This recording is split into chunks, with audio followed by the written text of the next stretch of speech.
बांग्लादेश में फिर से तनाव बढ़ने लगा है। छात्र नेताओं ने पीएम शेख हसीना के बातचीत के निमंत्रण को अस्वीकार कर दिया है और उनके इस्तीफे की भी मांग की है। शनिवार को प्रदर्शनकारियों ने राजधानी की प्रमुख सड़कों पर घेराव किया।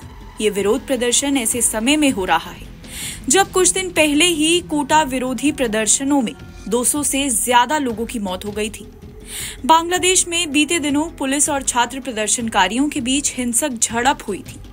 ये प्रदर्शनकारी विवादास्पद कोटा प्रणाली को खत्म करने की मांग कर रहे थे, जिसमें 1971 में बांग्लादेश के स्वतंत्रता संग्राम में शामिल पूर्व सैनिकों के रिश्तेदारों के लिए 30% सरकारी नौकरियां आरक्षित थी। प्रत्यक्षदर्शियों ने बताया कि प्रदर्शन कर रहे छात्रों ने ढाका की प्रमुख सड़कों को अवरुद्ध कर दिया, जिससे ट्रैफिक जाम की स्थिति पैदा हो गई। अधिकारियों ने कहा कि प्रदर्शनकारियों के शहर के विभिन्न स्थानों पर रैली करने के कारण सुरक्षा बलों को कड़ी निगरानी रखने का आदेश भी दिया गया था।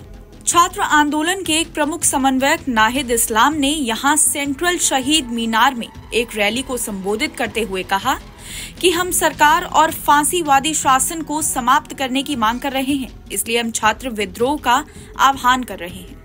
हम एक ऐसा बांग्लादेश बनाना चाहते हैं जहां कभी निरंकुशता न आए। हमारी एकमात्र मांग है कि शेख हसीना सहित ये पूरी सरकार इस्तीफा दे और फांसीवाद का अंत हो। उन्होंने आगे कहा कि सरकार अब कह रही है कि गढ़ भवन के द्वार बातचीत के लिए खुले हैं। हमारा मानना है कि वो पहले ही समझ चुकी है कि गढ़ भवन के दरवाजे खुले रहने चाहिए। हम शेख हसीना के इस्तीफे की मांग करते हैं, जिसमें पूरा मंत्रिमंडल भी शामिल है। उन्हें न केवल इस्तीफा देना चाहिए, बल्कि देश में हुई सभी हत्याओं को और गायब हुए लोगों के लिए उन्हें न्याय के कटघरे में भी लाया जाना चाहिए। उन्होंने कहा कि इस सरकार ने लोगों को मारा है और शवों को गायब किया है। हत्या करने वाले लोग कैसे न्याय प्रदान करेंगे? सभी क्षेत्रों के लोगों को मारा जा रहा है, उनका अपहरण किया जा रहा है, उन्हें गिरफ्तार किया जा रहा है और उन्हें प्रताड़ित भी किया जा रहा है। एक तरफ गिरफ्तारियां और यातनाएं दी जा रही हैं, एक दूसरी तरफ हमें बातचीत के लिए भी बुलाया जा रहा है। शुक्रवार को प्रधानमंत्री हसीना ने आंदोलनकारी छात्रों से सरकारी नौकरियों में कोटा प्रणाली पर हिंसा को समाप्त करने के लिए बातचीत के लिए अपने गढ़ भवन आधिकारिक निवास पर मिलने का आग्रह किया था। उन्होंने ये आमंत्रण शुक्रवार को हुए नए विरोध प्रदर्शन के एक दिन बाद दिया, जिसमें 2 लोगों की मौत हो गई और 100 से ज्यादा लोग घायल हो गए थे। राजधानी के कई हिस्सों में 2000 से ज्यादा प्रदर्शनकारी जमा हुए और उन्होंने तानाशाह मुर्दाबाद के नारे भी लगाए थे। पीएम हसीना ने कहा कि मैं फिर से कह रही हूं, वे अगर चाहें तो बातचीत के लिए मेरे पास आ सकते हैं।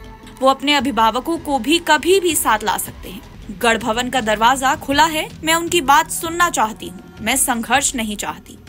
हालांकि छात्र नेताओं और प्रदर्शनकारियों ने उनकी पेशकश को ठुकरा दिया है। इस बीच 2 पुलिस अधिकारियों को उनके गैर पेशेवर आचरण के लिए उच्च अधिकारियों द्वारा निलंबित कर दिया गया है। अधिकारियों ने गोलियां चलाई, जिसमें नॉर्थ वेस्टर्न रंगपुर विश्वविद्यालय के दूसरे वर्ष के छात्र अबू सईद की मौत हो गई, जिससे छात्रों का गुस्सा और ज्यादा बढ़ गया। वीडियो फुटेज और तस्वीरों में सईद को अकेले खड़े होकर हाथ फैलाए प्रदर्शनकारियों के खिलाफ पुलिस की कार्रवाई को चुनौती देते हुए दिख रहा था। इस दौरान एक पुलिस अधिकारी ने अचानक उसे कई बार गोली मार दी। एनबीटी ऑनलाइन की रिपोर्ट।